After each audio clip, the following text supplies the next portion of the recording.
Песен за Евгений Черният кошмар от град Троян. Човека с огромно и златно сърце.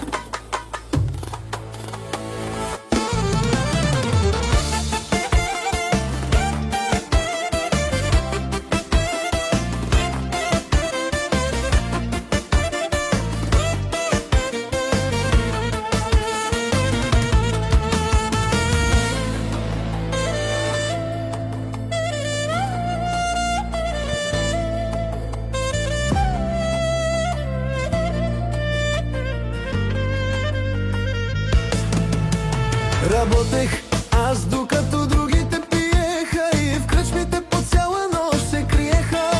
Беден не казваха и с пръст ме сочеха, но по моите пътища те никога не ходеха. Ръцете мръсни бяха, парите чисти, живота ме предаваше, но станах истински.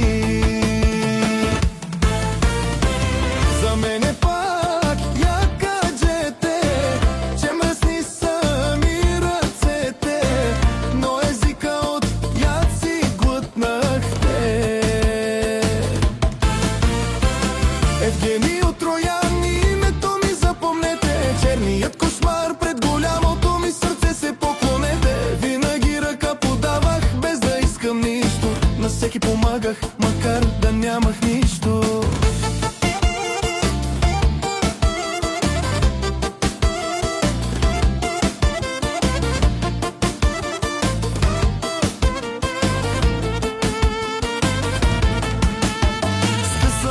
И недоспал, труден